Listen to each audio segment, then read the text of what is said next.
Wow, what a start to the Six Nations. First of all, here's the results if you haven't seen them. I presume if you're watching this video, you probably know the scores. So starting off, Wales-Ireland, really good game actually, albeit Wales didn't really show up at the races, but Ireland just proved why they're number one in the world really. That first 30 minutes, they just absolutely outplayed Wales, and to be honest, they probably took their foot off the gas after 30 minutes as well, which is actually quite worrying. Then it was England-Scotland's turn. I thought Steve Borthwick did actually pretty well with maybe the time he's been given so far.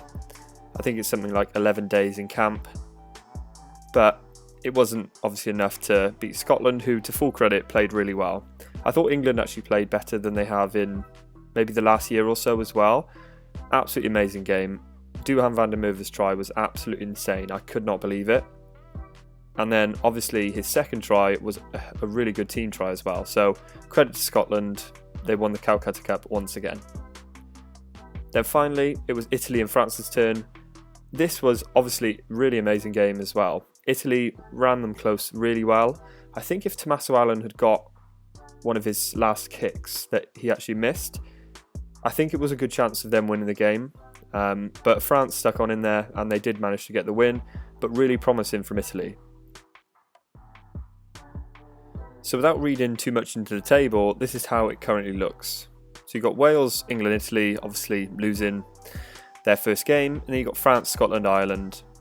I think this reads pretty well for Scotland. They seem to always do really well in the first few games, but can never back it up, I guess, in that second game. I'm actually quite confident for them against Wales, at least, at Murrayfield too. So I think there's big things to come from Scotland, and obviously England need to bounce back against Italy at home.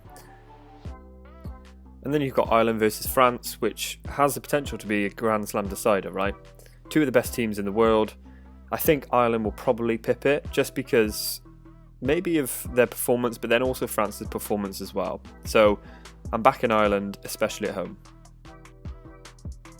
Looking at my team then and how I did for round one, I'm actually really happy.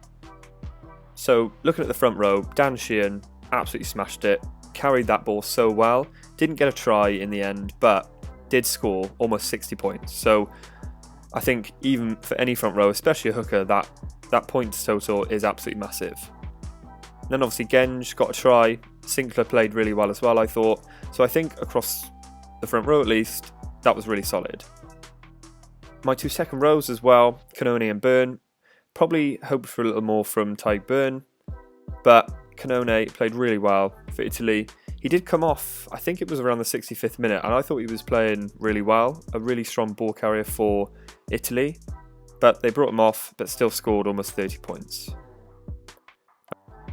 I won't go through my whole team, you can obviously see it on screen, but some of the stand-up performers, Jack Morgan did really well, obviously in that losing Welsh side. Caelan Doris got first try of the tournament. Ben White also a really good pick, got his try and also 50 points. De Mortier was probably a little disappointing, didn't get much of the ball at all, but did get his try, so quite happy with that. Penaud and Ramos scored really good points too, both 50 between them as well. And then obviously player of the round is obviously Duhan van der Merwe. His two tries were absolutely exceptional. He deserves to be player of the round, especially with his two tries. I think Malins as well obviously scored two tries, but he didn't get anywhere close to van der Merwe's points. I think he's got something like 40 or 50 points. So if you pick Malins, you'd obviously be happy.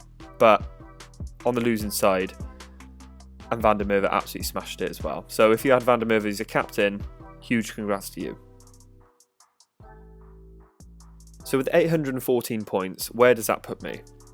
Well, I'm really happy that I'm actually in the top 100 in the England League at least.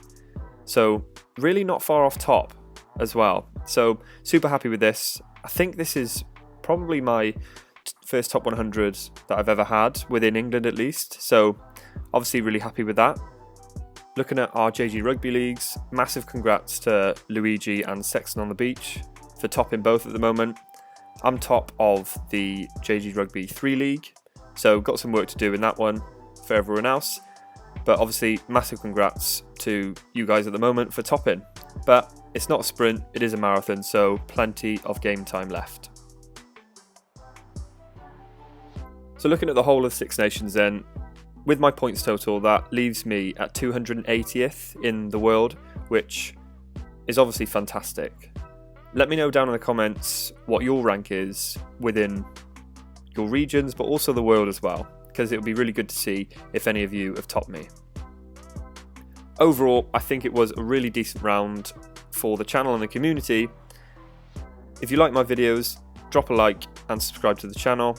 We'll obviously be doing this throughout the whole Six Nations, so subscribe, turn notifications on to never miss a moment, and get involved in the comments as well. I reply to nearly every comment, so yeah, get involved. If I don't reply, it'll be one of the community anyway. So thanks for watching, guys, and I'll see you on Friday for another team selection video.